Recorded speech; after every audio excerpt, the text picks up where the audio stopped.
thought patterns reveal our true feelings. They say what we often say subconsciously. Recognizing how one's own and another's thought patterns manifest in the context of the relationship is a major advantage of social interaction.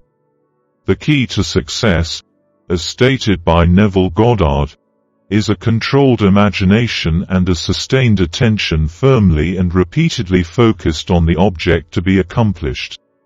The more someone tells me, "This is how I authentically see myself," the more I feel obligated to imagine him that way, and the more I want to understand my own thought patterns in relation to anything they say or show me, because that reveals how consistent my mental image of them is.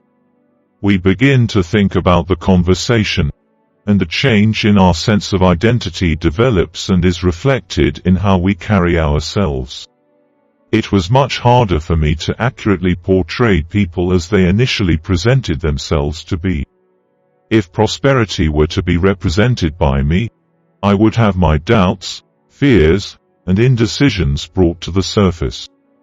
All of these insights are based on my own analysis of my thoughts and feelings, and they shed light on the inner workings of my own mind.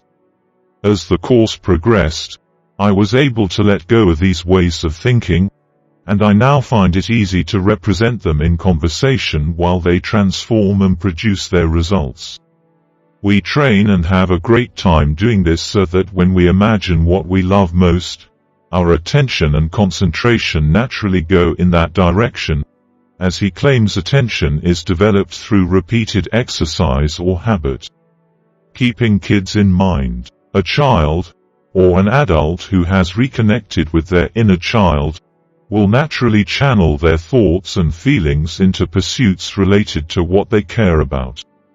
Therefore, the psychological equivalent of the principle of least action, mere assumption, is required for the transition between states of consciousness. I have finally arrived at that point in my life. The underlying belief system of the affirmation is grounded in reality. The affirmation in mind is what I am implying about myself in connection to another. When I accept myself for who I am, I no longer have to hide my true identity from the world. Second, people are constantly communicating with you in all of your everyday situations, whether they are professional or personal in nature.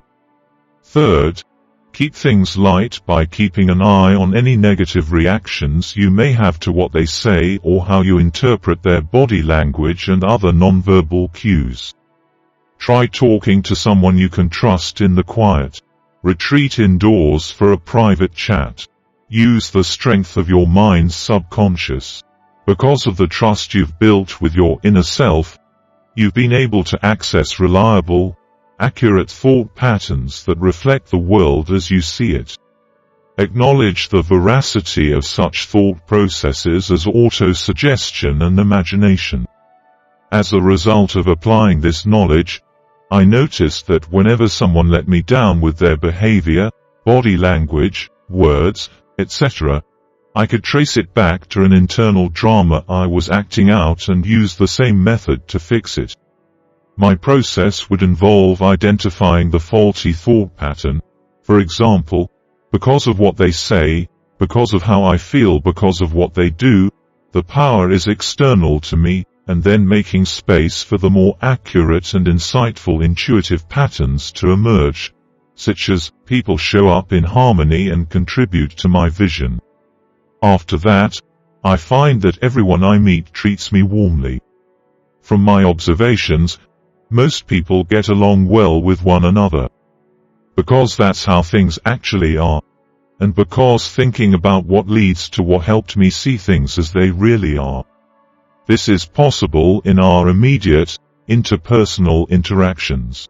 So that's number 5, which he says means that even if I run into someone who disappointed me today, they won't do so again tomorrow because I changed the very nature of that being, and because he's changed. He's a living testimony to the growth I've experienced. This is the drama that emerges from within as things shift.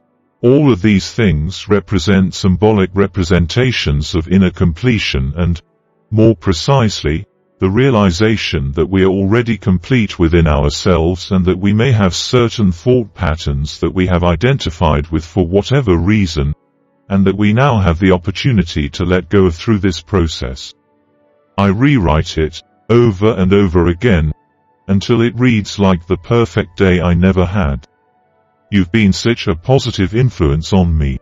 I appeal to these real-world examples and creative thought experiments because, when the subconscious communicates with the conscious mind through the medium of intuition, we arrive at the real-world examples and creative thought experiments that constitute the correct way of thinking. Therefore, he advises, assume the noblest and best for yourself in relationship, in conversation, and in moments of solitude reflection as you make the psychological journey from one state of consciousness to another. This is the equivalent of the physical equivalent of taking the fewest possible actions. I found both social interaction and individual time to be of great value. As you start to believe this high and lofty ideal about yourself, you'll begin to attract people whose words, actions, and attitudes are congruent with the values you hold dear. You prefer to formulate your own conclusions. You seek to expose your unique philosophy, discovered within through an intuitive understanding of how things actually are, and others appear on cue to play up the drama. In light of this, it's important to remember that what he says here is only relevant in a relative sense, for others will only repeat what we tell them privately. See, I find it easier to represent myself from the perspective of love in my thoughts, feelings, and imagination every day, and as a result of my daily experiences, I am able to recognize the thinking patterns that are true and accurate to who I really am and how I function in relationships with others. It is through the act of visualizing myself and others as the facts in imagination found via intuition that I am able to see the shifts that occur as a reflection of who I really am. Since I still think like a kid, I can easily focus on one thing at a time. When I focus on what I care about most, time flies by. Just what is entertaining, and what is this thing called flow, if it's a reflection of who I really am? I appreciate you taking the time to watch. Stay tuned.